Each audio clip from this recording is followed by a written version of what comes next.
Bienvenue à tout le monde. Aujourd'hui, nouvel épisode des School Days, un format proposé par J'ai un pote dans la com, un live Facebook aujourd'hui avec un focus sur une école bien particulière.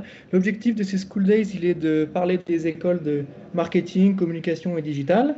Aujourd'hui, nous recevons Gonzalo Garzo, responsable des études à La Rochelle Digital School du groupe Excelia. Gonzalo, bonjour. Bonjour Valentin.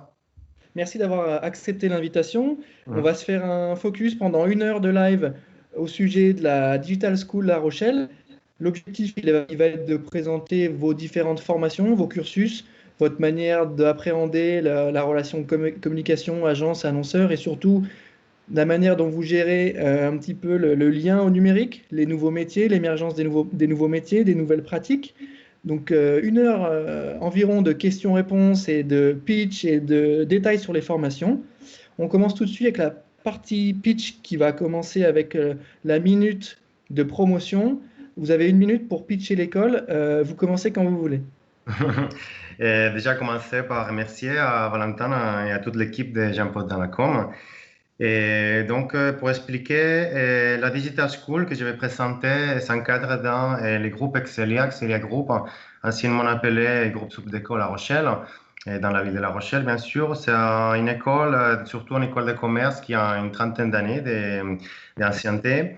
Et donc, dans ces groupes, on a plusieurs valeurs, plusieurs particularités. Une de ces valeurs, c'est vraiment rester à l'écoute, hein. L'écoute à la fois des entreprises ou des enseignants, bien sûr, et des étudiants. Donc, on a constaté depuis certaines années il fallait s'adapter. Déjà, on a ouvert il y a quelques années une école de tourisme et il y a 4 ans, une école qu'on appelle une école du digital. Et on a décidé de se focaliser sur ce nouveau domaine, hein, ce nouveau domaine qu'on appelle aujourd'hui le digital, qui est assez large. Et en commençant par une formation qu'on appelle Bachelor en Web Design et Communication Graphique. Et donc, on trouvait assez original, et vraiment, c'est un pari assez original de notre part, de construire une formation plutôt orientée à des créatifs dans une école qui est plutôt orientée business, business school. Et, donc, depuis 3 ans, 4 ans, ça va être la quatrième année l'année prochaine, on a, victime de notre succès de cette formation Bachelor Web Design, et on a décidé d'ouvrir 2 nouvelles formations dans l'année prochaine. Et on va ouvrir un bachelor en communication et un bachelor en data et digital intelligence, et qui est focalisé sur ce qu'on appelle aujourd'hui aussi les big data. Encore une fois, quelque chose qu'on a constaté pour écouter vraiment les entreprises de notre réseau et les entreprises aussi de notre territoire, que c'est aussi une autre de notre valeur. Vraiment, rester ancré à notre territoire, même si on vise l'international. Merci pour cette introduction, Gonzalo. Je vais enchaîner avec ma question sur Mm. les spécialités de l'école. Qu'est-ce qu'on fait chez vous en termes de formation? Quelle est la singularité de votre école par rapport à d'autres? Dans notre école, comme j'ai dit, j'insiste, c'est travailler ou former des professionnels du monde du domaine du digital dans une Mhm. école qui est plutôt orientée commerce et business. Donc, D'accord. ça donne quoi aux futurs professionnels? Ça donne vraiment des compétences dans les business, dans les commerces, mais aussi un côté créatif et un côté technique assez important. Et on a constaté aujourd'hui dans des entreprises qu'il y a des personnes très créatives. Vraiment, par exemple, si on pense à un graphiste ou à un expert web qui a des compétences assez riches, mais qui après a quelques difficultés pour vendre leurs compétences, pour vendre leurs produits, leurs créations. Et donc, c'est ça ce qu'on a voulu combler avec nos formations. Donc, on a d'un côté le bachelor web design, que c'est le bachelor qui, voilà, c'est la troisième année. La première promo va sortir à la fin de cette année scolaire. Et le bachelor communication, qui, l'originalité de cette bachelor communication est aussi, on a plusieurs bachelor communication et formation communication en France. Le fait d'être ancré dans une business school et aussi le fait d'être lié d'un côté à ces bachelor web design. Et quel est l'avantage de cela? c'est de former des professionnels de la communication qui vont travailler dans des agences, qui vont travailler dans des PME, dans des services de communication des grandes entreprises, mais qui vont avoir un regard créatif.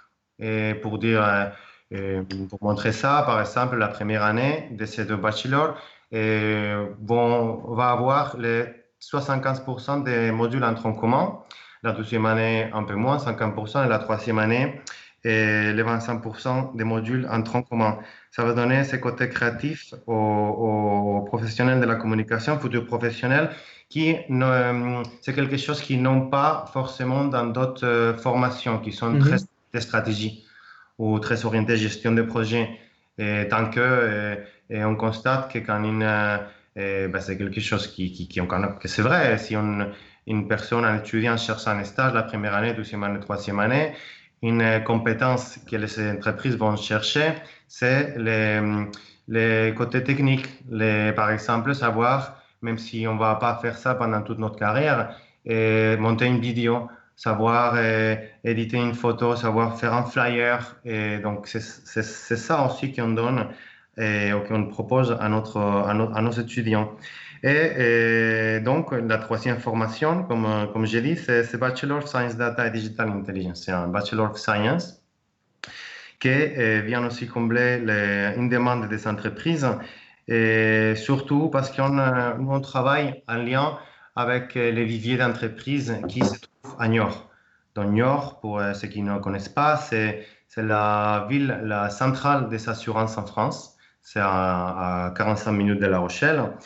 Et les sièges, c'est le siège des plus grandes entreprises mutuelles et aussi certaines banques en France. Et ces entreprises ont une demande très particulière, c'est qu'elles souhaitent des professionnels qui sont très compétents dans le traitement des données, dans l'analyse des données, dans les études de marché, dans les études marketing, voilà. Et donc, on a vu que c'était en lien aussi avec un vivier d'entreprise qui s'appelle Niortech, et d'aider et proposer cette nouvelle formation. Et aussi, dans l'originalité, proposer ça dans une business school, dans une école de commerce. Merci pour ces précisions. Est-ce que, Gonzalo, vous pouvez me parler un petit peu de choses un peu plus chiffrées sur l'école, qu'on puisse prendre des notes et pour que ceux qui nous suivent puissent noter des chiffres clés peut-être sur l'école et les anciens ou quelques statistiques un petit peu? Oui, comme je vous dis, la Digital School est assez jeune, mais je peux vous donner quelques chiffres. Je vais commencer par les chiffres du groupe. Donc, Excelia Group a aujourd'hui 17 500 diplômés, et sur le campus, à la fois, nous avons 3 800 étudiants. Et dans on inclut les étudiants sur place, les étudiants en stage, les étudiants en échange international, en échange académique et en stage ou alternance. Et aussi, on a 50 associations et clubs étudiants. Une des forces aussi de notre business school, comme d'autres aussi business school, c'est notre environnement associatif où tous les étudiants s'investissent. On a aussi des professionnels français, mais la moitié des professeurs, par exemple, sont internationaux, les 44%, plus concrètement. Un quart de nos étudiants sont internationaux, de tous les pays, autant de l'Europe que de l'Asie ou de l'Afrique ou de l'Amérique. Et en tout, une force aussi de ou deux forces aussi de notre groupe, c'est d'un côté les partenaires. On a des partenaires, autant des partenaires académiques que professionnels dans 49 pays. Et on a des sites associés en Chine, en États-Unis, et on a aussi accrédité.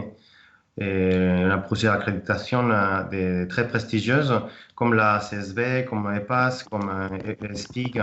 Et voilà. Dans la Digital School, nous avons commencé par des petits groupes, bien sûr, quand on a lancé la formation. C'était quelque chose de nouveau.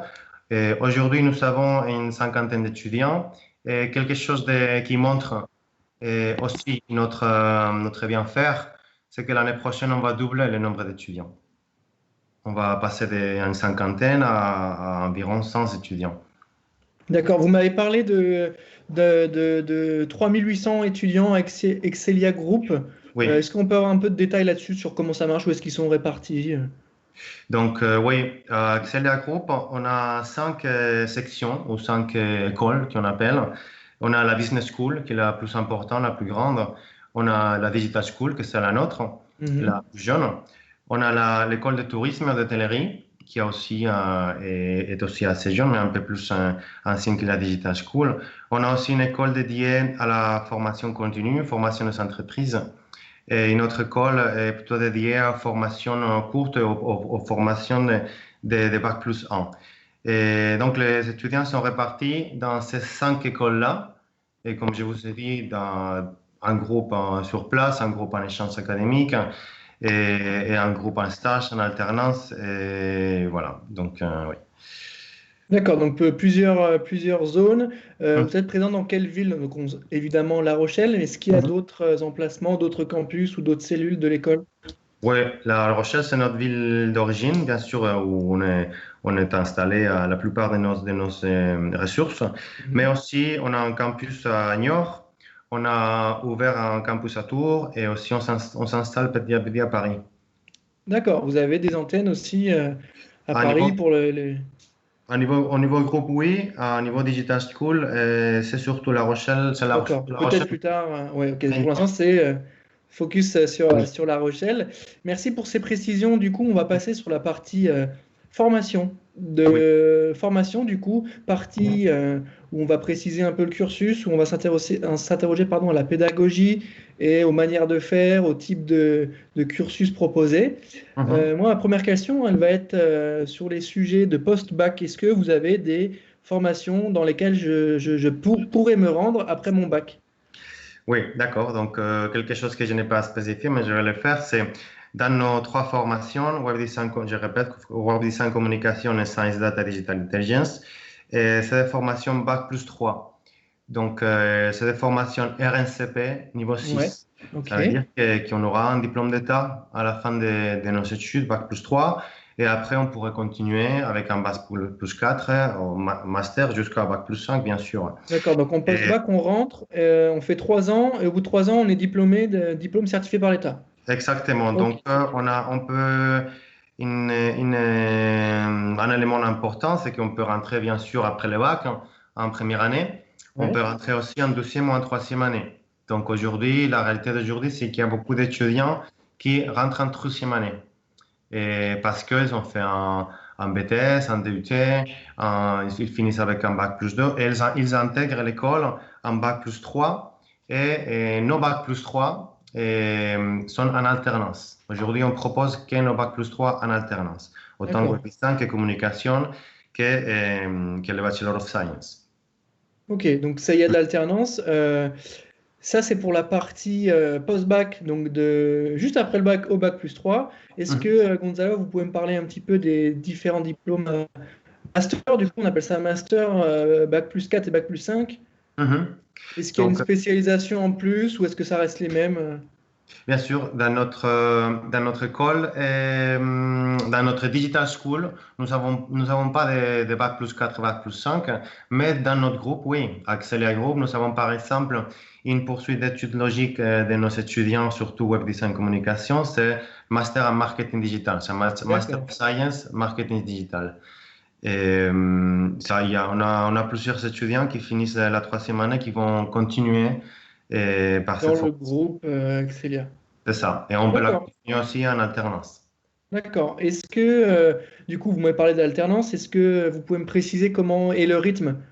Mhm. Et donc, le rythme nous, qu'on propose aux étudiants, c'est une semaine d'école, 3 semaines d'entreprise. Et plus concrètement, ils commencent leur formation début octobre, le 5 octobre. Ok. Et il y a une semaine, dans des moments ponctuels, peut-être 2 semaines, d'école où ils doivent se rendre à La Rochelle ou à Niort pour le Bachelor of Science. Et après 3 semaines en entreprise. Et on a des étudiants qui se rendent en entreprise à La Rochelle ou dans les alentours de La Rochelle, aux alentours de La Rochelle, ou d'autres personnes qui sont à Paris, en Bretagne. On a aussi des étudiants qui sont dans l'est de la France, en Lorraine, et qui après, ils viennent. Voilà, c'est un peu plus d'investissement au niveau des transports et temps, mais on a beaucoup d'étudiants qui font ça. Et à ce rythme-là, donc l'alternance, normalement, il la commence en septembre. C'est possible aussi de la commencer en octobre, ou voire même fin octobre-novembre, et jusqu'à fin août 2021. Ouais. D'accord. Ouais. Merci pour la précision. C'est un sujet qui nous intéresse beaucoup et qui intéresse beaucoup les étudiants, la partie alternance, comment ça marche et quel rythme. Et du coup, c'est assez rassurant. En tout cas, je pense que c'est un bon point pour l'école de faire ces formations-là en alternance. Moi, Mhm. j'avais une question maintenant sur les types de métiers préparés.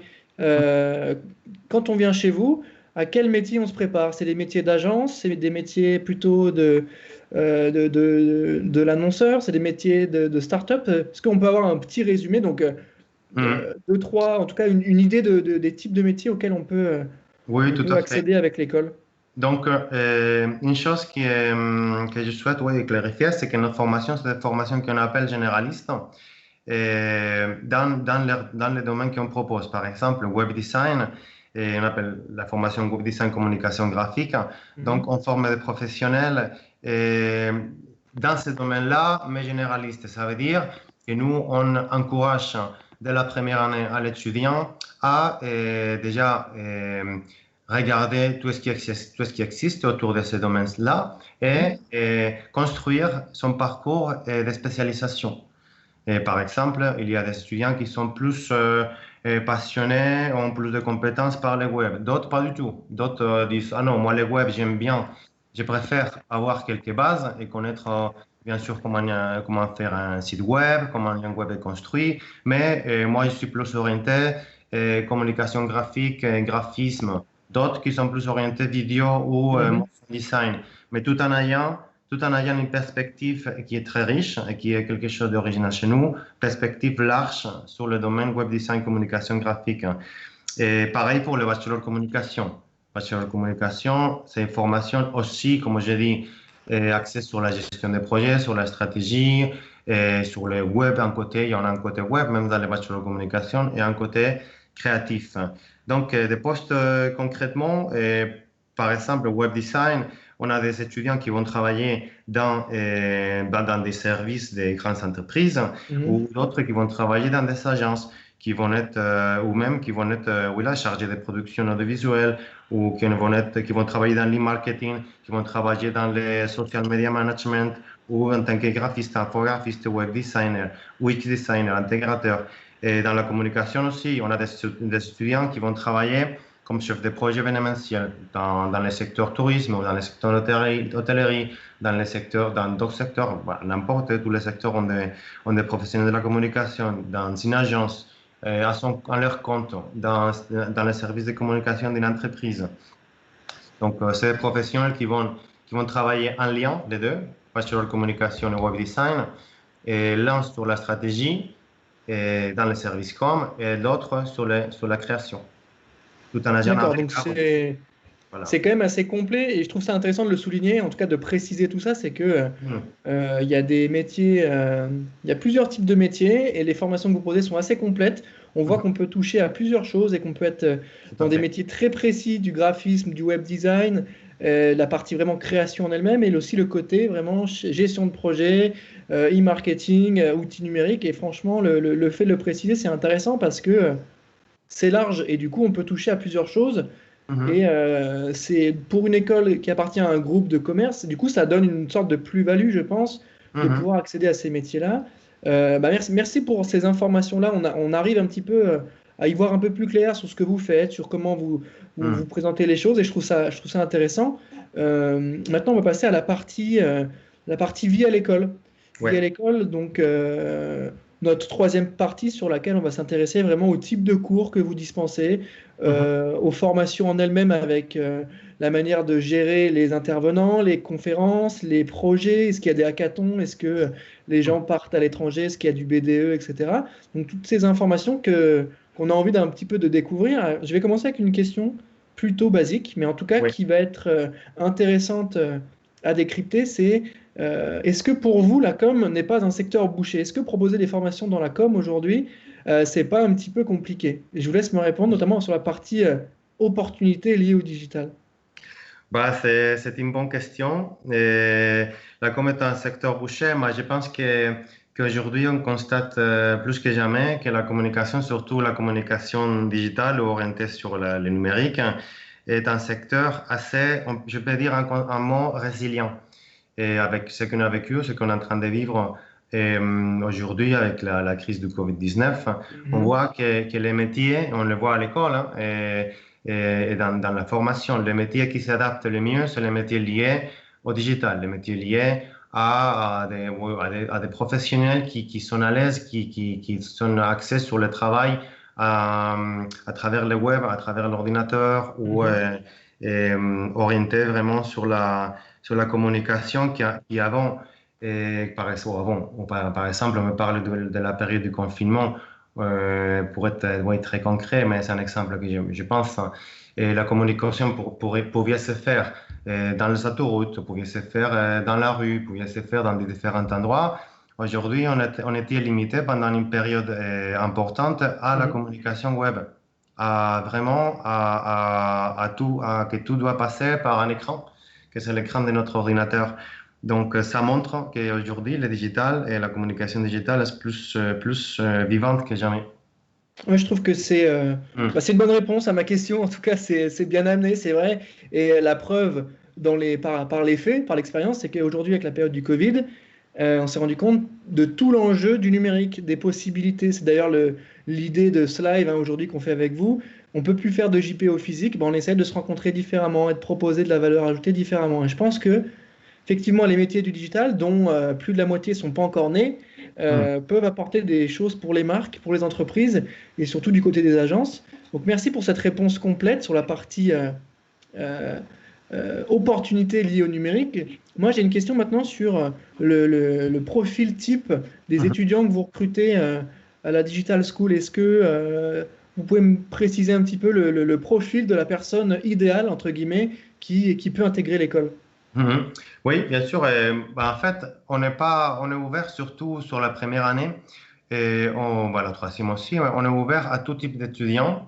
Et pour dire concrètement, on a des étudiants qui viennent d'un bac S, d'un bac ES, d'un bac lettres. On a des étudiants et même qui ont fait d'autres formations avant, qui ont Mhm. fait lettres, qui ont fait ouais, d'autres formations complètement différentes. Et ce qu'on demande aussi dans le cadre de notre concours, on va, j'imagine, parler plus tard, c'est une sensibilité et surtout pour bachelor comme web design, à tout ce qui est visuel. C'est des métiers assez visuels. Donc, Mhm. une sensibilité, par exemple, à la photographie, sensibilité quand il regarde la publicité, à voir comment ça se fait, à une entreprise, par exemple, les couleurs, les logos, comment, une sensibilité vraiment. Bien Après, sûr. il y a des étudiants qui nous demandent est-ce qu'il faut savoir dessiner, il faut être très créatif, il faut faire la musique.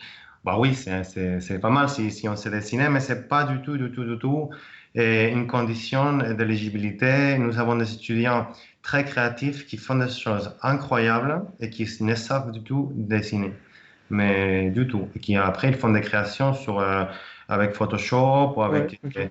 ou avec After Effects, c'est incroyable. Donc au-delà des compétences pratiques et réelles qu'on a au début, ce que vous cherchez, c'est vraiment une appétence, pour les métiers du numérique ou pour la créativité en elle-même, sans forcément être très compétent dans les faits. Et Oui. vous cherchez plutôt un état d'esprit. Ah, bien sûr, tout à fait. On a en troisième année et les étudiants qui intègrent la troisième année, comme je vous ai dit, qui viennent d'un DUT, d'un bac. Il y en a qui viennent par exemple d'un DUT Tech Déco Ouais, ouais. ou d'autres formations plus différentes, mais qu'après on était engagés dans des projets associatifs où ils ont fait un peu de com, où ils ont touché un peu Photoshop, où ils ont été intéressés à ça, où ils ont travaillé avec quelqu'un de leur famille sur la Mhm. communication. La communication, c'est un domaine qui attire naturellement. C'est visuel, c'est beau, et c'est intéressant. Et donc, les étudiants qui sont un peu plus attirés à ça, après, bien sûr, ils peuvent intégrer notre formation et bien sûr se mettre à niveau très facilement avec les autres. Hein. C'est un domaine qui passionne, comme j'ai dit. Et c'est grâce à ça, et nos étudiants avancent très vite. D'accord. Merci pour Ouais. cette précision sur la partie profil. Et c'est important de le rappeler parce que souvent on peut penser que oui, j'ai pas le bon niveau, j'ai pas le bon parcours, je fais pas de photos, je suis pas monteur vidéo. Hmm. Si on a une appétence et qu'on est friand de ces sujets-là, on peut quand même venir vous voir et tenter notre chance, tenter sa chance pour intégrer l'école. Bien sûr. Euh, Est-ce que je peux, par exemple, sur le parcours en tant Mhm. qu'étudiant, admettons je suis étudiant, est-ce que, ayant un bac S en poche ou un bac avec des options scientifiques, Mhm. j'ai une chance d'aller chez vous? Est-ce que c'est pas rédhibitoire d'avoir quelque chose en physique-chimie ou en SVT sans forcément avoir de matière littéraire ou artistique? Est-ce que c'est plus compliqué ou il y a quand même moyen d'avoir au moins l'entretien ou peut-être le concours, je sais pas? Oui, tout à fait. Comme je vous ai dit, on a des étudiants qui viennent de bac S et des bacs littéraires aussi, et même d'autres formations ou qui ont arrêté leurs études après sur un lettre, par exemple, je pense à une étudiante, et après intégrer l'école, ben justement, pour ce que je viens de vous dire, et cette personne ou ces personnes-là ont montré cette sensibilité par l'image et cette Mhm. sensibilité aussi pas que par l'image, par exemple la gestion des projets même, où ils regardent, par exemple, dans la presse ou dans son environnement, tout ce qui est lié à la communication Mhm. et à la communication graphique ou au web. Et ça, pour nous, cette curiosité, cette motivation, pour nous, c'est un atout très important pour intégrer notre formation. D'accord, donc être curieux, c'est le mot-clé pour tenter sa chance chez vous. Est-ce que maintenant, on pourrait parler des projets qu'on a en cours en tant qu'étudiant? Comment ça fonctionne? Est-ce que c'est des compétitions entre différentes classes? Est-ce que c'est des gros projets sur l'année ou plusieurs petits Hmm. avec des entreprises? Comment ça fonctionne un peu? Ouais, ça, je vais bien en parler parce que je trouve ça très intéressant. Et nous, une des forces de notre formation, c'est qu'on travaille avec la plupart de nos enseignants, c'est des professionnels. À La Rochelle, c'est quelque chose qu'on a constaté au fil des années. Et, et à La Rochelle, c'est une belle ville, il fait beau. On sait tous ça. La Rochelle, c'est une ville attirante. Absolument. Et les professionnels de la communication, du web design, et un avantage de ces domaines-là, sont attirés par ça. Ils peuvent travailler de n'importe où parfois. Donc, une richesse qu'on a trouvée dans notre ville, c'est que nous avions des professionnels de la communication et du web design assez compétents. Justement, des personnes qui ont travaillé à Paris avant, une fois ils ont fait leur réseau ou ils ont développé leur business, ils sont venus à La Rochelle. Donc, en cherchant, on a retrouvé des professionnels, des très très bons professionnels avec un background assez riche. Nous, on a profité de ça. Et on a des professionnels vraiment, vraiment très, très compétents, passionnés par l'enseignement. Parce que c'est vrai que quand les professionnels sont là, ils ne sont pas au travail. Et ça nous dit que c'est des personnes professionnelles Mhm. et passionnées de la pédagogie. Donc voilà, ça nous fait aussi, ça nous aide beaucoup à notre pédagogie, que c'est une pédagogie qu'on appelle en mode projet. Et dès la première année, on travaille bien sûr un côté sur la théorie. Et par exemple, je peux citer quelques modules, culture visuelle, on travaille sur du code HTML, on travaille sur WordPress, on travaille Mhm. sur Print, on a des modules aussi de motion design, on a un côté aussi de langue, on a des storytelling photo, storytelling vidéo, on apprend aussi comment utiliser un appareil photo, Mhm. comment faire des montages vidéo. Il y a un côté théorique, une partie théorique, mais il y a dans tous les modules une partie importante de pratique. Et surtout à la fin de l'année, on organise ce qu'on appelle workshop. Les workshops, c'est des modules ou une période, une semaine, 2 semaines, une période courte, où on met les étudiants face à un projet réel, face à, par exemple, une commande réelle. Parfois, c'est vraiment une commande réelle et en mode pédagogique d'une entreprise. Et les étudiants doivent répondre à cette commande. Et par exemple, pour citer quelques exemples, l'année dernière et cette année aussi, on a travaillé en lien avec les francopholies. par le Festival de Francophonie, avec les chantiers de Francophonie. Et cette année, on a travaillé avec un autre festival de musique. On a travaillé avec des entreprises. Par exemple, avec une entreprise, c'est un projet très original qu'on a développé. On a travaillé en lien avec une entreprise d'élevage. Et donc, cette entreprise d'élevage, je raconte ça parce que c'est assez curieux, et voulait trouver un nom pour une nouvelle race de vaches qui s'avait introduit dans le marché français. Donc, on a échangé à travers notre réseau. Et une de nos forces aussi, nous avons un réseau aussi assez important grâce à notre diversité de formations. Et voilà, on a branché, on a connecté les étudiants à ces projets en proposant un logo, en proposant un nom, en proposant une étude de marché qui a été mis en place en lien, complètement en lien avec l'entreprise. Et autant au début, comme commande, qu'à la fin, on a organisé à la fin un jury.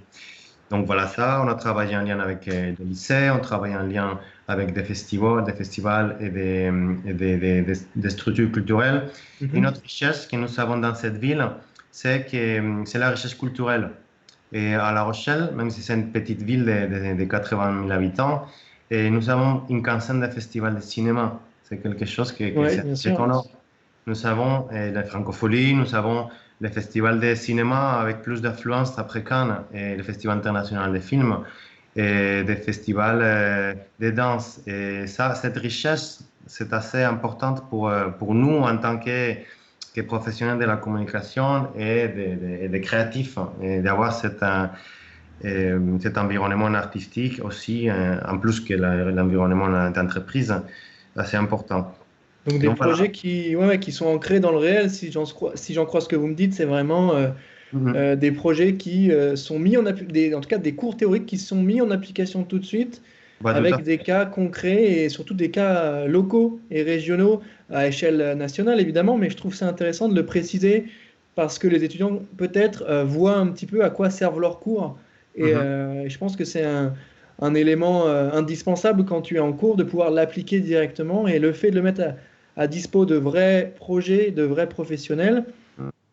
C'est vrai que c'est une partie intéressante, notamment la partie race de vache, où au final, un vrai travail est à faire là-dessus. Il y a un vrai travail à faire et il y a un vrai travail de réflexion. Et je trouve ça intéressant, notamment cette petite anecdote-là, pour montrer que effectivement, le local aussi a une force qui est bien singulière.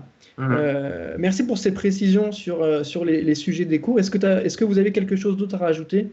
Oui, par exemple, des choses concrètes. On a travaillé aussi en lien avec un lycée. Par exemple, une commande. Un lycée nous a fait pour sa section ou son département culturel une demande d'un site web et des outils de communication graphique. Donc, dès le début, la personne est venue, on l'a fait pour le coup, on l'a fait en ligne parce que c'était juste au moment du confinement. Et le lycée ou la personne responsable de cette section du lycée a fait la commande en ligne. Les étudiants ont posé leurs questions. Ils ont été accompagnés par un professeur, voire trois enseignants à la fois. Et ils ont après fait une proposition qu'après ils ont présenté individuellement dans le cadre d'un jury en ligne. Ça a été vraiment un défi. Et on était tous très ravis parce que c'était un défi pour le fait que ça tombe au moment du confinement. Mais vraiment, ça a très, très, très bien marché. Les étudiants, on était ravis. Les lycées aussi, ils ont proposé après un stage pour certains étudiants dans le cadre de cette commande. Et voilà. Et par exemple, une autre chose, dans le bachelor de communication, on a préparé une troisième année qui est pleinement orientée à ce mode projet. Et on le divise en trois moments différents. Et en premier moment, les étudiants vont devoir travailler sur la stratégie de communication de l'entreprise, avec aussi, pareil, un moment à la fin du premier semestre où les étudiants doivent présenter individuellement leur projet devant un jury où ils seront jugés. Voilà. Et un deuxième moment où les étudiants vont travailler sur un plan de communication d'une entreprise, ça c'est le moment fort. Et un troisième moment où les étudiants vont travailler sur un projet lié à la communication des crises. d'une entreprise, soit réelle, soit une simulation qu'on va leur proposer, ou soit les étudiants peuvent aussi proposer un projet de leur part. Et donc, pour dire que c'est vraiment des informations assez pratiques où l'étudiant, à la fin, c'est quelque chose que l'étudiant apprécie beaucoup. Au bout de 3 années, même au bout de la première année, ont des choses à dire sur leur curriculum, sur leur CV. Sur leur CV, et sur leur portfolio. Et il y a déjà des éléments assez riches, Bien déjà sûr. bien avec des entreprises qu'ils peuvent montrer, j'ai fait ça, j'ai créé ça. Et regardez, on montre ça aux entreprises, ah, vous avez fait ça, oui. Et une de notre force aussi, c'est que dès la première année, on propose à nos étudiants un stage de 4 mois. On propose, voilà, ça fait partie de la formation. Et 4 mois, 16 semaines. La première année, 16 semaines. La deuxième année, 16 semaines. Et la troisième année en alternance. Ce qui se rajoute aussi au côté de professionnalisation Bien sûr. de notre formation. En sortant de chez vous, donc ce qu'on peut promettre à une entreprise qui souhaiterait recruter quelqu'un de chez vous, c'est que cette personne-là a quand même fait pas mal d'expériences, pas mal de projets, Mhm. a quand même fait l'expérience du monde de l'entreprise, mais aussi des projets en cours sur de vrais cas concrets. Donc au final, Mhm. oui, être étudiant chez vous, ça veut aussi dire être opérationnel assez vite et comprendre les enjeux assez vite. Et merci de cette précision-là sur l'aspect alternance et projet. Est-ce que, justement, l'alternance, est-ce que vous aidez à trouver ce fameux Graal qu'est l'alternance? Comment ça fonctionne? Est-ce qu'il y a un bureau des étudiants, un bureau des Oui. relations entreprises? Parce que ça, c'est des questions qui reviennent souvent. Donc, nous avons un service dédié aux étudiants qu'on appelle, c'est notre Career Center, Ok, où les étudiants sont accompagnés à tout moment pour la construction de leur CV, lettres de motivation, portfolio et aussi dans la recherche, parce qu'il y a des étudiants qui ne savent pas où chercher, comment s'adresser aux entreprises, mhm, et comment adresser un mail, par exemple, pour déposer une candidature. Donc, on a ce Career Center qui les aide. C'est vraiment une aide essentielle pour nos étudiants. Et on dit aux étudiants, nous, on souhaite que les étudiants trouvent eux-mêmes leur stage et leur alternance, même s'ils sont accompagnés en même temps. Ils sont accompagnés par les Career Center, par les programmes, nous, et aussi par notre cellule alternance. Donc, on a des professionnels dédiés 100% à ça, à accompagner autant à la fois les entreprises que les étudiants. Et il renseigne les entreprises parce qu'il y a aussi, il y a vraiment le contrat alternant est très intéressant autant pour les étudiants que pour les entreprises, mais il y en a qui ne connaissent pas les avantages. Il y a des entreprises, et je m'adresse aussi aux entreprises, qui ne connaissent pas les avantages assez importants d'un contrat en alternance. ouais, bien Et sûr. ouais, même si l'étudiant cherche et on pousse l'étudiant à chercher une entreprise pour l'alternance, ben, ce qui parfois peut engendrer un peu de stress, va bien sûr ajouter un peu de stress à Bien sûr. l'étudiant. Mm. On les accompagne, il y a les cellules d'alternance qui les accompagnent. À la fin, il en trouve. Enfin, il en trouve. Oui, d'accord. Donc il y a quand même un accompagnement qui est fait. Et comme vous l'avez dit, vous ne leur donnez pas tout sur un plateau, mais vous Non. les accompagnez pour la démarche, pour la recherche et pour le comportement adopté pour trouver cette fameuse alternance, ce fameux contrat. Et à Mhm. juste titre, les entreprises sont aussi assez concernées par ces sujets d'alternance, parce que c'est bien pour l'entreprise aussi quelquefois d'avoir un alternant en son sein, notamment aujourd'hui peut-être avec la crise du Covid, où avoir quelqu'un qui est en alternance peut être un vrai atout. Mhm. Et en termes de frais financiers, c'est un peu moindre. Et du coup, je pense qu'avoir un étudiant qui est en fin d'études, en alternance et qui est Mhm. opérationnel, c'est un vrai bon sujet pour une entreprise. Donc Mhm. merci d'avoir souligné ce point. Sur la partie alternance et stage, on a fait le tour. Est-ce que maintenant, vous pourriez peut-être me parler un petit peu de votre lien avec les entreprises à l'étranger? Est-ce que vous avez des partenariats avec les entreprises, avec les universités, avec les écoles? Comment ça marche? Est-ce que la Digital School de La Rochelle est présente, en tout cas, à un écho à l'international? Mhm. Donc, notre groupe, Excelia Group, a 170 partenaires académiques dans les différents pays, dans une cinquantaine de pays. Et grâce à ces partenariats, c'est vrai que c'est assez facile de créer des liens avec des entreprises dans ces pays-là. Et à travers des bourses ou à travers des agences académiques, Erasmus ou autres. Et dans notre Digital School, pour l'instant, on propose que des formations en français. Mhm. On accueille chez nous des étudiants internationaux. Une partie de nos étudiants sont internationaux, mais francophones, ou avec une maîtrise importante du français. Et donc, c'est quelque chose qu'on souhaite développer dans l'avenir, et ces liens avec l'international. Et, c'est vrai qu'on organise les liens les plus importants qu'on organise dans notre Digital School avec l'international, c'est tous les ans, et on fait ce qu'on appelle une Learning Expedition Mhm. en deuxième année. Learning Expedition, c'est un échange à l'étranger. Par exemple, cette année, en début d'année, nous sommes allés à Porto faire un échange avec une structure culturelle de là-bas, accompagnée par un enseignant, accompagné par le programme. Et voilà, c'est un échange assez important, surtout parce que c'est une des valeurs de l'école, c'est vraiment promouvoir ces échanges à l'international et qui reste en lien avec le développement personnel et le développement professionnel Bien sûr. de la personne, de l'étudiant. Du coup, c'est quand même assez intéressant cette partie internationale parce qu'elle est non négligeable. D'un côté, le fait d'avoir des étudiants qui partent, mais Mhm, aussi d'avoir des étudiants qui viennent dans votre campus. Je pense que ça fait partie de la richesse aussi d'une école mhm, telle que la vôtre, c'est de pouvoir accueillir ces étrangers chez vous, les faire travailler dans vos groupes et en tout cas leur donner une vision de ce que c'est que le travail en équipe en France. Et je trouve ça intéressant. Est-ce que vous avez des relations avec les entreprises à l'étranger? Avant, on s'était parlé de relations avec les boîtes à l'étranger plutôt que l'Erasmus en lui-même. Est-ce que on peut mhm, avoir des petites précisions là-dessus sur comment ça marche? mhm. Bah oui, concernant les échanges ou les étudiants internationaux, c'est vrai que quand on se promène dans les couloirs de notre école, on entend parler, mais tout le temps des langues différentes. On entend de l'anglais, bien sûr, tout à fait, du français, de l'arabe, du chinois, Mhm. de l'espagnol ou d'autres langues, mais vraiment, c'est quelque chose de très courant. Et concernant les liens avec les entreprises à l'étranger, nous avons la chance, encore une fois, pour être un groupe assez diversifié.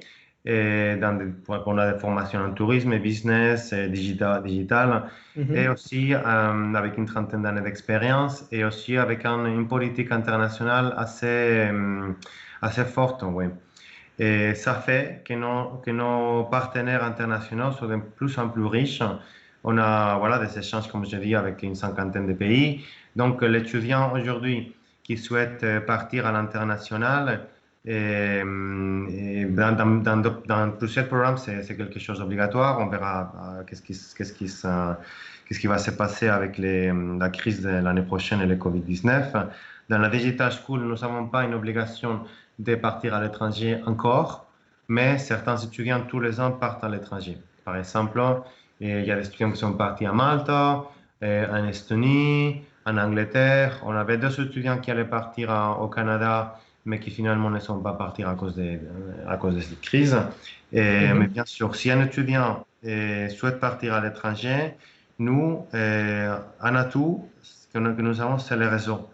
Nous avons un réseau que d'autres petites écoles n'ont pas et que, bien sûr, c'est une de nos forces aussi. D'accord, donc le réseau, il permet aussi bientôt il permet d'avoir ce fameux lien et en tout cas Tout à cette fait. fameuse portée avec les entreprises. Mhm. Merci justement pour ces précisions. Euh, Question qui revient beaucoup, la partie B2, comment ça se passe à l'école en fonction des cursus? Est-ce qu'il y a un B2, un bureau des sports, plusieurs associations? Comment ça marche? Comment vous faites vivre un petit peu cette école Mhm. au niveau extrascolaire?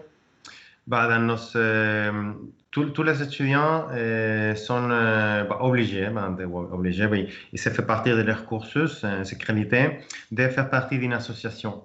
Nous avons à l'école une cinquantaine d'associations Et club, BDE, oui, Bureau d'étudiants international, on a La Rochelle Action pour les événements, on a des clubs volets, par exemple, on a d'autres clubs plus liés au RSE, on a des clubs liés au sport, à la culture, à l'art.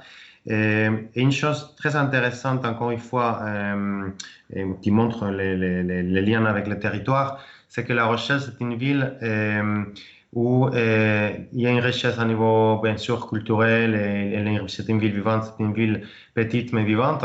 C'est que les étudiants sentent ou ils ressentent que la ville les appartient d'un côté. Nous, quand on se promène à La Rochelle, nous voyons des Excelliens, on les appelle comme ça, les étudiants d'Excelliens, partout. Les Excelliens avec leurs pulls, avec les noms de leur association. Et ils organisent et c'est très facile pour eux aussi. Ils sont reconnus partout, bah, toutes les entreprises, même les petits magasins, les bars de La Rochelle connaissent Excelia, connaissent les Excelliens.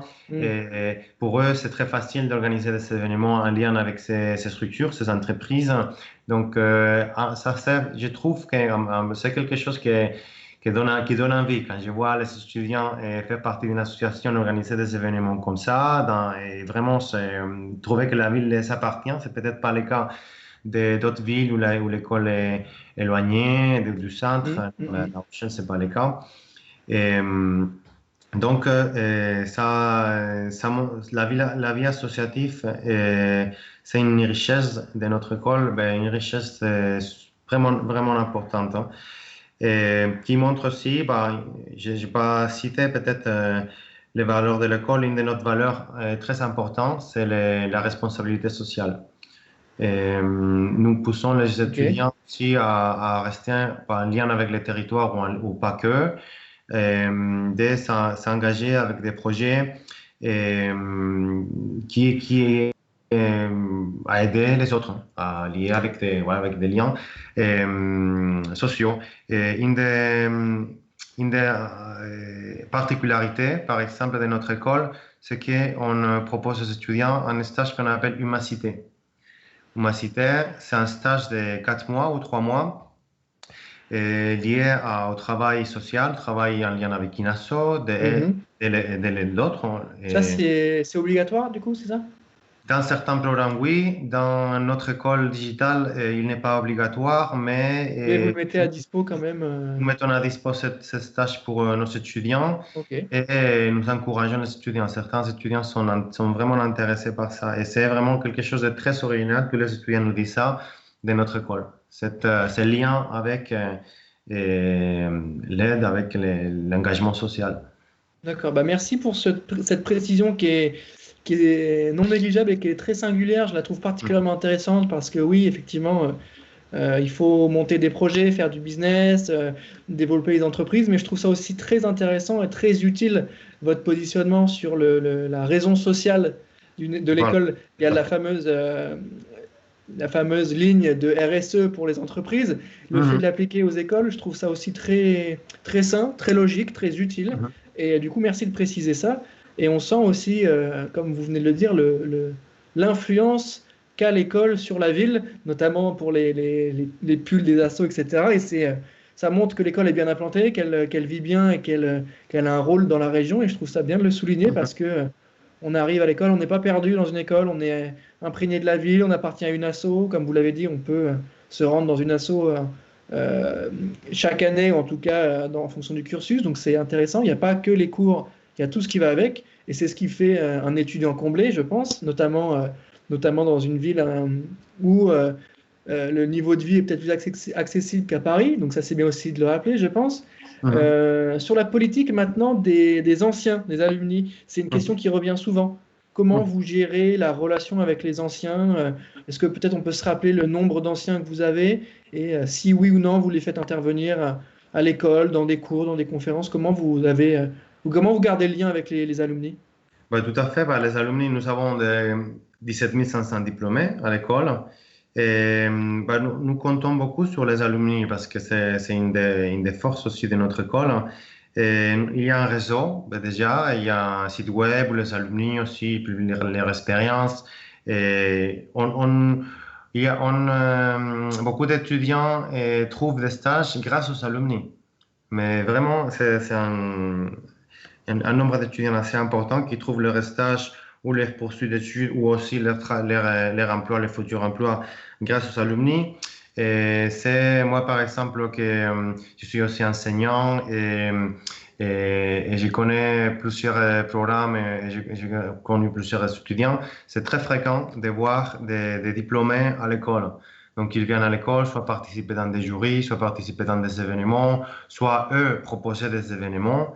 Et voilà, ça fait partie aussi de notre vie, bah, les alumni, vraiment. Et c'est rare aussi parce que nous, les anciens étudiants se sentent assez identifiés avec notre école bon, à cause de notre identité. Donc, la plupart trouvent toujours garder un lien Ouais. d'une manière ou d'une autre avec notre école. Et nous aussi, nous encourageons cela. Ouais, c'est important et c'est bien de le rappeler, notamment, vous avez Hmm. précisé 17 000, c'est 500. Hmm. 17 500. On va pas oublier les 500 derniers. C'est quand même un chiffre assez éloquent, en tout cas Ouais. pour dire le- le- la force de ce réseau, la force que ce réseau peut avoir, en tout cas pour quelqu'un Hmm. qui chercherait une alternance ou un stage ou ne serait-ce que parler avec un ancien, Tout à fait. c'est non négligeable et je pense que ça peut aider beaucoup à l'insertion professionnelle. Hmm. Merci pour cette réponse complète, concrète et pragmatique sur la partie alumni. On va passer ensemble maintenant à la partie admission, partie dans Mhm. laquelle on s'intéressera au sujet de recrutement, au sujet de concours, d'oral, d'entretien, comment ça fonctionne et du coup, comment on peut aider l'étudiant qui voudrait venir chez vous à le Mhm. faire dans de bonnes conditions et bien préparer son dossier. Du coup, Mhm. partie admission, première question, quels sont les tarifs des formations chez vous? Bah, les tarifs pour les bachelor communication et bachelor web design sur les 3 années, c'est 6 900 euros par an. Et sachant que, bah, il y a des aides et la troisième année, c'est en alternance. Et Mhm. donc, c'est pour ceux qui ne le savent pas, un étudiant en alternance est payé par l'entreprise et l'entreprise ou à travers d'autres dispositifs prend en charge les frais de scolarité. Et les frais de scolarité du Bachelor Data Digital Intelligence est de 7 Mhm. 800 euros par an. Mais aussi, on reste dans la même logique. En alternance, l'étudiant est salarié et l'entreprise ou d'autres dispositifs de l'État prennent en charge les frais de scolarité. D'accord, donc ça c'est un point qui est quand même à chaque Oui. fois utile de rappeler, qui rassure, hein, qui peut faire du bien quand on se dit ouah, c'est tout ça. Bah non, c'est pas tout ça, c'est financé par l'entreprise. En tout cas, il y a des démarches, il y a des aides. Et au-delà d'être financé par l'entreprise, on est aussi payé. On a un salaire Ah oui, d'alternant. oui, Donc c'est tout à fait. Et même pour la première, deuxième année, j'invite les étudiants à regarder les frais de scolarité des autres écoles. On verra que les nôtres sont très compétitifs. oui, bien sûr. C'est vrai que ça peut Mm. s'élever assez rapidement et c'est vrai en termes de compétitivité, les tarifs sont plutôt intéressants. Oui. Est-ce qu'il y a des aides au-delà de ça? Est-ce que peut-être il y a un lien avec les aides territoriales ou autres Mm. pour se financer, peut-être? Donc, oui, bah après, Ou ça passe directement à l'entreprise? il y a des étudiants qui ont trouvé, je sais des étudiants qui ont trouvé des aides territoriales ou des prêts à taux zéro, bien sûr. Mhm. Et, et bien sûr, après, oui, après, on les accompagne à l'école pour trouver ces aides-là, même si Ok. après, je sais que les étudiants font une recherche souvent bah, auprès de leur banque, auprès des collectivités ou auprès d'autres Mhm. structures pour financer leurs études. Ok. Et il y a d'autres étudiants, bien sûr, qui travaillent, qui ont des jobs les week-ends ou des missions rémunérées. Et à La Rochelle, c'est quelque chose aussi normalement des simples à trouver. C'est une ville touristique, Mhm. c'est une ville étudiante. Donc, les emplois étudiants voilà, ne sont pas compliqués à trouver. D'accord, donc tous les Oui. signaux sont en vert concernant la formation et son financement, d'une part avec l'entreprise qui prend en charge les frais, qui verse un Hmm. salaire, et si on souhaite quelque chose en plus, il y a possibilité d'avoir des jobs étudiants parce que la ville le permet, donc ça c'est intéressant et je pense qu'il faut bien le mettre en lumière. est-ce qu'on peut avoir des informations maintenant sur la liste des épreuves du concours? Comment ça marche et qu'est-ce qui va se passer à ce concours? Est-ce que c'est de l'écrit? Est-ce que c'est de l'oral? Est-ce que c'est les deux? Oui, comme dans nos écoles, il y a des épreuves d'accès et nous avons voilà, deux épreuves, un entretien de motivation, qu'il y a le coefficient le plus important, coefficient Mhm. 6, entre 20 et 25 minutes d'entretien, et où l'étudiant présente surtout sa motivation. Surtout sa motivation, mais aussi son engagement précédent, sa sensibilité, ce qu'il a fait avant, s'il a fait des choses, comment il les explique, voilà. Et aussi un test de culture générale Ok, que l'étudiant fait, voilà, normalement à distance. d'accord. Qui se Du base coup, surtout sur un lien avec le domaine visuel, digital. Voilà, mais simple quand même. C'est un test de culture générale simple, lié aussi surtout à la motivation et à cette sensibilité dont on a parlé avant.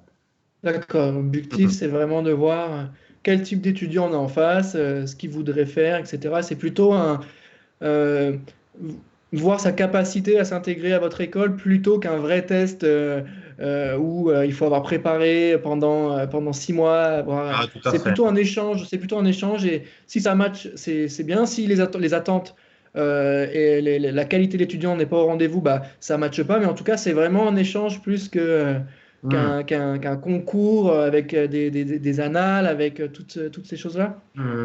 Oui, bien sûr, et, tout à fait. C'est pas un test qu'il faut préparer pendant des mois. C'est quelque chose, comme je dis, qui évalue et la sensibilité et la motivation. Et aussi, il faut dire que nous, le programme et aussi notre équipe, l'équipe Mhm. d'admission et notre équipe de communication, garde toujours un lien assez proche avec les candidats ou avec les personnes intéressées, même des premières, des lycéens ou même avant, il y en a qui s'intéressent et qui viennent à nos journées portes ouvertes ou même à distance ou même de manière informelle pour être renseignés et ils sont renseignés avec plaisir. Ouais. D'accord, donc il faut rester à l'affût de l'actualité, ou en tout cas de l'actualité de la com et de la création pour avoir un entretien qui se déroule bien. Est-ce que maintenant on peut passer à la partie questions-réponses? A Oui, bien priori sûr. oui, parce que j'en ai déjà noté plusieurs. Cette partie qui va permettre aux étudiants ou à ceux qui nous suivent de poser des questions. On a récolté des questions depuis D'accord. cette semaine sur Instagram notamment et en message privé. Mhm. Première question qui est liée vraiment à votre école. Est-ce qu'il y a des conditions particulières pour les concours en mode Covid avec la crise? Est-ce que vous avez mis en place un système précis pour gérer ça? Et on continue à faire, bien sûr, des entretiens. On le fait Oui. en ligne. On passe par une plateforme qui s'appelle Ici Recrue. Ici Recrue, oui, si je le dis bien. Et pour l'entretien de motivation, bien sûr, c'est pas la même chose que le faire en présentiel, mais ça permet de mesurer cette motivation de l'étudiant. Et pareil, un entretien de 20-25 minutes en ligne. Et les tests de culture générale aussi en ligne. D'accord? On D'accord. continue à distance. On a des épreuves chaque mois, parfois plusieurs par mois, mais normalement chaque mois. Et les inscriptions sont ouvertes jusqu'au mois d'août. Ok, donc jusqu'au mois d'août, on peut candidater chez vous et avec un processus en ligne pour faire Mhm. face justement à la crise. Une question qui revient pas mal sur la partie compétences, est-ce que pour le cursus en web design, qui est quand même très spécifique parce qu'il faut quand même quelques compétences, est-ce que je peux venir en troisième année directement ou est-ce qu'il faut que je fasse pour ceux qui nous rejoignent, que je revienne en première et deuxième année, ou est-ce que si j'ai déjà par exemple un DUT communication, Mhm. sans vraiment de vrai parcours en web design, mais quand même en communication globale, je peux Mhm. venir chez vous en troisième année, ou est-ce qu'il faut que je reprenne depuis le début? Tout à fait. Bah, nous avons beaucoup, une partie de nos étudiants qui ont fait un DUT communication et qui Mhm. rejoignent l'école en troisième année D'accord. et pour faire une dernière année et une dernière année en alternance et avec lesquels, au bout de lesquels ils ont un diplôme. Vraiment, c'est une formation très intéressante, hein. C'est aussi un parcours très intéressant de venir chez nous après faire un bac plus 2 Et, bah oui, tout à fait. D'accord, donc c'est vraiment complémentaire et on peut tout à fait y Oui, accéder, ok. Il bien faut sûr. quand même un minimum de, en tout cas une ouverture d'esprit et une certaine appétence pour les sujets de la communication. Ouais. On le rappelle, on l'a déjà dit. Date limite d'inscription, donc jusque fin août, c'est ça? Oui, jusqu'au mois d'août. Jusqu'au mois d'août, oui, fin août, on peut dire, je n'ai pas les dates en tête. On peut regarder. Je vous invite aussi à regarder notre site web, Mhm, mhm. excelia-groupe, Il est affiché juste à l'écran, là, comme ça, les gens sont Voilà. directement face aux infos. Donc là, nous avons toutes les dates clés, autant les JPO, les journées portes ouvertes, que les dates pour les concours, les jurys, et tout est Mhm. affiché. D'accord. Hmm. Moi, j'avais une question maintenant sur très concrète. Est-ce que je peux rajouter quelque chose pour mon dossier? Comment je peux le gonfler un peu mon dossier? Si j'ai pas des notes excellentes, mais que j'ai un projet à côté, je fais de la photo, est-ce que je peux mettre mon album ou est-ce que je fais les photos de l'équipe de rugby de La Rochelle? Est-ce que je peux les mettre? Comment je peux faire en sorte que la personne qui va me recevoir l'entretien ait envie d'accepter mon dossier? Comment je peux le gonfler un petit peu avec d'autres choses qui sont pas uniquement du cadre académique? Bah, c'est une très bonne question parce que on nous l'a posé aussi à plusieurs reprises. Mais oui, bah, un étudiant qui, dans le cadre de l'entretien de motivation, nous parle de, voilà, moi je suis habitué à faire des photographies où on fait une petite sélection pour voir sa sensibilité à l'image ou même un profil Instagram qu'il a essayé un peu de pousser ou Mhm. de mettre en avant ou une page Facebook ou un flyer que l'étudiant a fait par exemple, bah, on ne demande pas, bien sûr, on est conscient qu'un étudiant de 18 ans, bien sûr, il a pas un parcours précédent incroyable, mais même s'il a fait des petites choses comme ça ou une plaquette dans le cadre de son asso ou a retouché une photo ou a fait une photographie, tout ça, et Mhm. ça ne fait qu'enrichir la candidature. D'accord, donc ça c'est le genre de pièces en plus qui Bien peuvent sûr, ça, vous séduire. Ok, d'accord, donc ça c'est c'est très intéressant à important. noter. C'est important, ouais. Hmm. Est-ce que pour terminer cette heure de live assez complète, est-ce que Gonzalo, vous avez des conseils ou des mots-clés pour un étudiant qui aimerait vous rejoindre ou en tout cas lui donner envie de vous rejoindre? Et des conseils, bien sûr. Bah, déjà, de regarder notre site web, et regarder ce que nous faisons. On Mhm, travaille aussi sur un site web pour afficher les travaux de nos étudiants. Mais certains, on peut les retrouver aussi sur notre page Facebook ou LinkedIn, il me semble. mhm, Et si on a cette sensibilité, vraiment, ou même si on la voilà, ou si on pense l'avoir, ou on peut nous mhm, contacter facilement, et les faire savoir aussi que notre école, nos valeurs de notre école sont d'un côté mhm. l'ancrage à notre territoire et notre aussi euh, ancrage aussi à l'international Ouais, bien sûr. des valeurs de responsabilité sociale d'entreprise et des valeurs sociaux assez importantes. Et aussi, l'étudiant qui a envie de faire une formation généraliste dans le domaine du web design, dans le domaine de la communication ou du business ou data business intelligence, et qui souhaite connaître bien les domaines en ayant une autonomie pour construire son parcours spécifique. Et, voilà. Et sinon, on D'accord. est ouvert bien sûr à échanger individuellement avec les étudiants. Ils peuvent contacter l'équipe communication, ils sont très sympathiques, hein. Et l'équipe admission, moi-même aussi. On peut nous retrouver, par exemple, je renseigne personnellement à des étudiants sur LinkedIn ou personnellement sur mail, mais vraiment, qu'ils n'hésitent pas à venir vers nous et à nous poser des questions. D'accord, merci Gonzalo pour cette précision et merci pour cette heure de live Hmm. qui a été complète, qui a été pragmatique, qui a été utile, je l'espère, aux étudiants qui souhaitent découvrir et s'orienter au mieux. Aujourd'hui, c'était un focus sur La Rochelle Digital School qui appartient au groupe Excelia Mhm. avec des formations en communication, en web design et en data intelligence. Merci d'avoir pris le temps de répondre à nos questions. Pour ceux qui Merci à vous. auraient encore d'autres interrogations, on vous invite à visiter le site de l'école, à poser vos questions par mail ou à nous les envoyer. On se chargera de les transmettre. En tout cas, Gonzalo, merci à vous, merci à l'école Merci, et Valentin. à très bientôt et bon courage pour la suite. Merci beaucoup. Au revoir. Merci, bonne soirée, au revoir. Bonne soirée, au revoir.